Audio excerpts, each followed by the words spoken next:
Então, eu dizia agora há pouco que se dessa entrevista pela TV e pelo rádio ao vivo, pela internet também, para uma região inteira, resultar em aprendizado para cada um de vocês e para nós também, levando em conta que outras frentes virão com frio tão intenso ou igual, que já não é pouco, porque fez muito frio, né?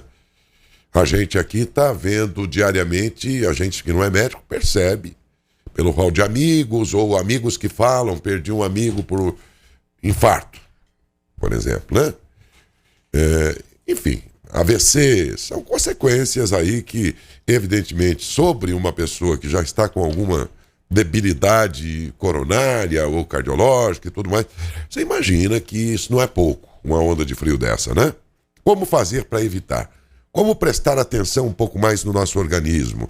A pressão arterial, enfim, em dias assim, né? O que muda no nosso organismo quando vem um frio desse? Além de a gente sentir o frio, evidentemente, né? É o que vamos saber com o Dr. Yuri Brasil, agora cardiologista. Dr. Yuri, bom dia, obrigado pela gentileza, hein? Bom dia, Daércio, é um prazer estar com vocês aqui, eu que agradeço pela oportunidade. Assim como o nosso corpo, de um modo geral, o coração, eu estava dizendo agora há pouco que ele é um músculo. Não é possível que ele não sinta esse frio, né, doutor? Isso, perfeitamente. O nosso coração, ele é um músculo, né?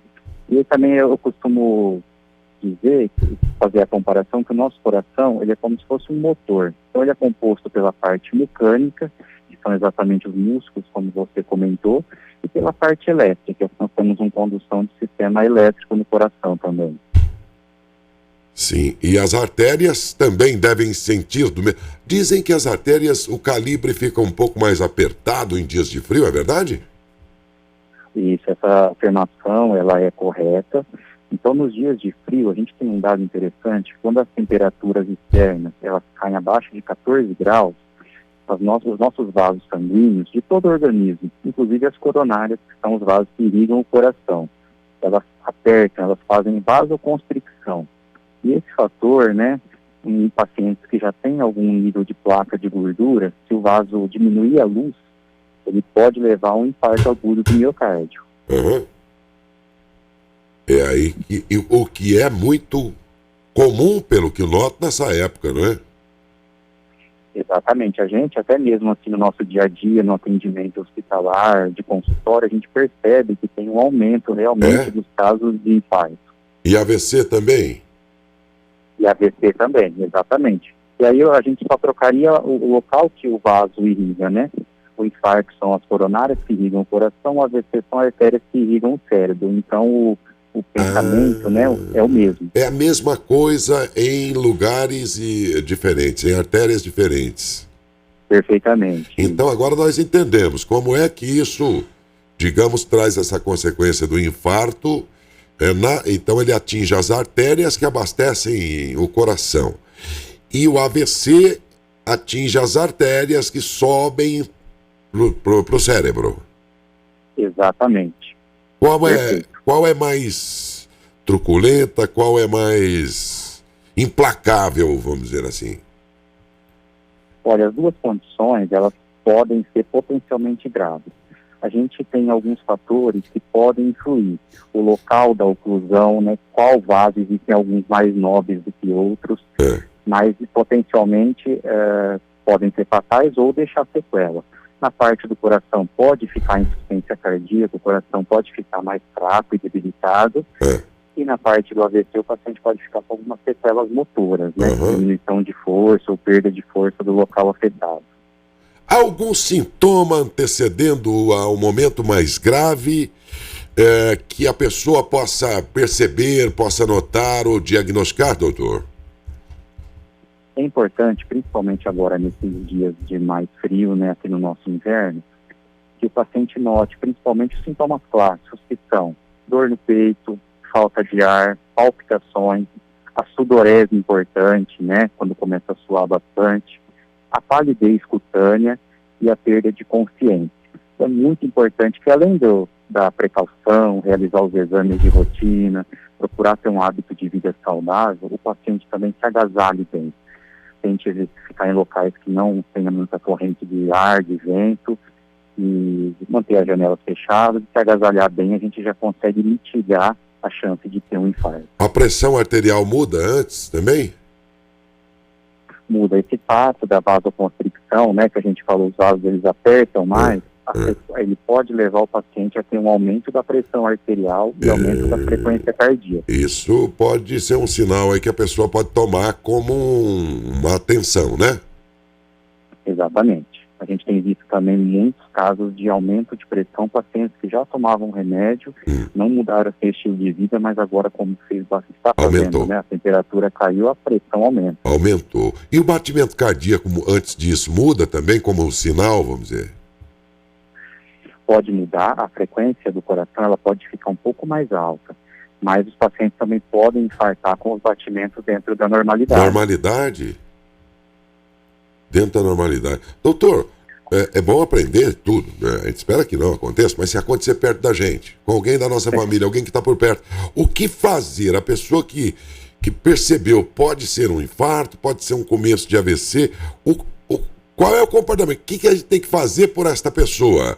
Desta vez não mais naqueles que estão sentindo o problema, mas quem está ao redor pode fazer o quê, doutor? Bom, é muito importante a gente ver o paciente, ver se ele está respondendo bem, se ele está respondendo ao nosso chamado, né? E se o paciente está tendo algum tipo de sintoma. Se ele estiver reclamando desses sintomas, como a gente comentou, que é a dor no peito, náusea, sudorese, acionar imediatamente a equipe de resgate, né?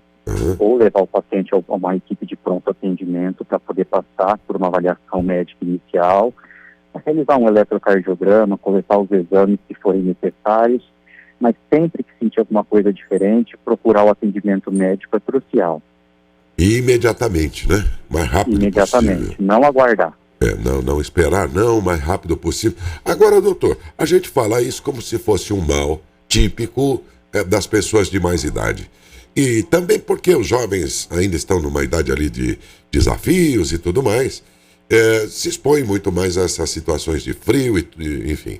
Daí a minha pergunta, isso acontece também entre os jovens ou pessoas de meia idade? Pode acontecer sim. O mais comum são os pacientes mais idosos, porque eles já têm comorbidades, né? Geralmente são pacientes que têm pressão alta, que têm alteração de colesterol, mas não é incomum. E acontece também os pacientes mais jovens, muitas vezes sem nenhuma condição doença pré-existente, né? Infelizmente, a gente viu aí na mídia semana passada um morador de rua na cidade de São Paulo que teve, né, um mal súbito e teve uma parada cardiorrespiratória quando ele estava indo se alimentar. Pode ser uma possibilidade que esse paciente até tenha sofrido um infarto, né? A principal causa, por conta dessas temperaturas muito baixas. Sim. O duro, doutor, é que nessa época vem feijoada, galinhada, rabada, um monte de hadas, assim, umas comidas que eu vou lhe contar, né? E bem nessa época, como é que faz, né? A pessoa que já tem algum sinal aí, simplesmente não come ou come com moderação, doutor? Olha, é muito importante sempre a gente buscar a mediação, né? A moderação, não evitar, né, uma alimentação mais pesada, procurar algo mais leve e até diminuir aí o consumo de quem faz o consumo de álcool, a gente diminuir, orientar sempre a cessação do tabagismo, também é importante. Mas eu sempre costumo dizer que a chave de tudo é o bom senso, né? Nem para mais, nem muito para menos também. Nós estamos conversando com o doutor Yuri Brasil, ele é cardiologista. Doutor, nos roteiros de novela, de cinema, quando há um momento ali de uma cena mais emocionada dos personagens, naquele momento um dos personagens sofre um infarto. Como quer dizer, é no momento da emoção mais forte que isso acontece. Mas os casos de amigos que eu perdi por infarto, por exemplo, ou estavam dormindo ou num momento de descanso, de relaxamento até. Como é que funciona isso? Essa questão do infarto está associado mesmo a um momento de forte emoção ou pode vir a qualquer momento naquela pessoa que já está com essa tendência?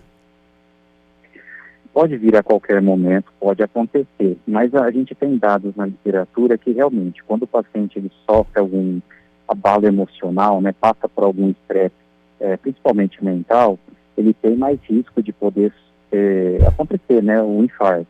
É o mesmo raciocínio para o paciente que faz atividade física. Então, às vezes, a pessoa vai começar a fazer uma atividade física, começa a ter uma dor no peito, por liberação de alguns tipos de hormônios, como a adrenalina, e o mesmo raciocínio depois que o paciente ele passa por um estresse. Também por alteração hormonal, ele pode ter mais a possibilidade de sofrer um infarto. Mas como você bem disse, nada impede que o paciente ele pode sofrer esse risco durante o sono, ter uma morte súbita, ou até mesmo parado, se alimentando. Então não é regra que é só depois do estresse ou só depois da atividade física, não. Qualquer momento pode acontecer. Para quem vai fazer atividade física, por exemplo, até para compensar, às vezes, que come um pouco mais no inverno e tal, olha, até, ou por hábito de já fazer. Qualquer incômodo no peito tem que ser analisado. Suspende a atividade e vai procurar saber a origem disso? Perfeitamente. Qualquer sintoma diferente, né? A gente conhece o nosso corpo. Então, qualquer incômodo do peito, um desconforto, suspende imediatamente e procura o cardiologista. E até para as pessoas que querem iniciar uma atividade física com segurança, a orientação é que procure o cardiologista, faz os exames de rotina, os exames que o médico julgar necessário, e aí depois da avaliação do especialista, do cardiologista, aí sim, pode iniciar as atividades com toda a segurança. Esse desconforto a que o senhor se refere pode ser algo assim que... É porque tem muita gente que acha que se for o coração é algo que dói demais, enfim. Ou então pode ser uma dor até menor, mas qualquer dor que no peito, independente da intensidade, é motivo de investigação médica. Qualquer dor, qualquer incômodo, não existe aquela história de a dor quando dá no coração ela é única, né? Não vai ter de novo, isso não é verdade. Então, às vezes até uma dor mais, por menor que ela seja, requer avaliação. Inclusive existe uma classe de pacientes que são os diabéticos, eles podem até infartar sem dor. Às vezes o paciente tem ele vomita, fica sudoreico, não tem dor nenhuma. E a gente avalia ele, o paciente está infartado. Então, é muito importante que esses pacientes, quando vê alguma alteração, já procurem atendimento médico. Exatamente. É aquele caso que o cara, nossa, morreu de repente, mas não tinha nada. Não é bem assim, né? Eu próprio, ano passado, nunca tive dor no peito, nunca fui hipertenso, nem nada. Sem querer, eu descobri minhas artérias totalmente entupidas. Qualquer hora eu ia fazer alguma atividade, bum! Eu nunca tive nada. Esse sudorese que o senhor está dizendo, pressão alta, nada. E, no entanto... Descoberto através de um exame de rotina, né? Sim, eu fui fazer um exame de esôfago. Eu vou dar o testemunho porque é bom. Tem muita gente que está bem. Eu também estava. Eu fazia atividade física, cortava grama lá em casa, lá um gramado grande que eu tenho lá. Cortava 2 horas com cortador de grama, fazia atividade, isso aqui, tá tudo bem. Mas eu tinha um incômodo aqui de esofagite. E eu incomodei e tal, eu fui fazer uns exames do esôfago. E aí, no exame do esôfago apareceu lá, como é que é? Calcificação coronária. Mas o exame não era específico, né, doutor? O médico falou, faz uma ecotomografia, uma tomografia das artérias agora, porque precisa ver isso aí. Quando eu fui ver, uma artéria já não estava funcionando fazia tempo, a outra estava 95% e uma outra 84% entupida. Estava prontinho para dar um ciricutico e cai duro. E nunca tive dor no peito e nunca tive pressão alta. Essa é a ilustração perfeita de como os exames de rotina podem nos auxiliar, né? Podem nos mostrar e evitar uma morte. Que ou sorte até foi a minha, né?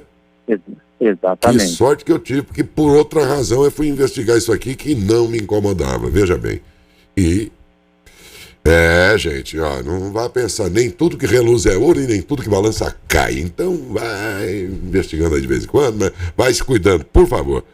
Tem uma pergunta aqui pra gente encerrar com o senhor, doutor Yuri, é do ouvinte. O que ele pergunta aí? A Maria Inês pergunta, Maria Inês, doutor. bom dia. Ela pergunta sobre o marido dela que colocou uma válvula biológica. Ela quer saber se ele corre alguns riscos.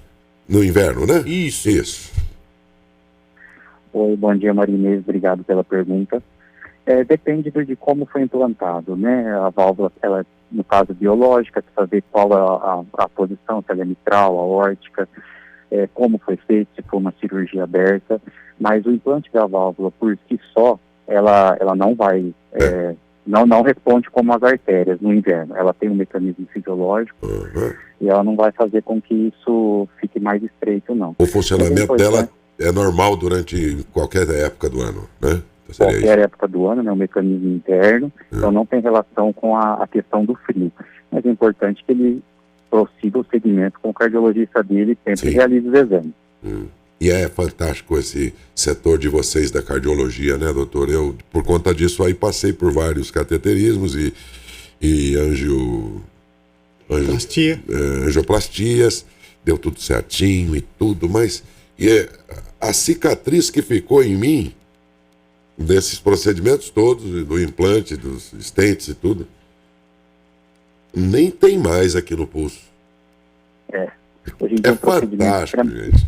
Eu fiquei acordado vendo o doutor João Horário, o doutor Said, essa equipe maravilhosa que nós temos aqui, né? E eles, tudo por um furinho aqui aqui uma coisinha no pulso aqui, daqui eles acessam lá e tal, e eu ficava assistindo aquilo tudo, tá? Exatamente, a gente é um procedimento extremamente seguro, que se faz por função, diria, né? Não se abre, não dá ponto, extremamente seguro, o paciente tem uma recuperação rápida. Rapidinho, né, assim, olha, dependendo do procedimento aí, acho que incomoda menos, desculpe que eu vou dizer aqui, menos que tratamento de canal do dente, pra você ter uma ideia. Talvez esse incomode mais do que os procedimentos que eu fiz aqui. Nenhum incômodo, nada. Muito bom, doutor. Muito obrigado, doutor Yuri. Um grande abraço. Obrigado pela simpatia de sempre. Uma boa semana ao senhor, viu? Eu que agradeço, Daércio, excelente trabalho. Estou à disposição, precisamos. Nós é que agradecemos. Muito obrigado mesmo.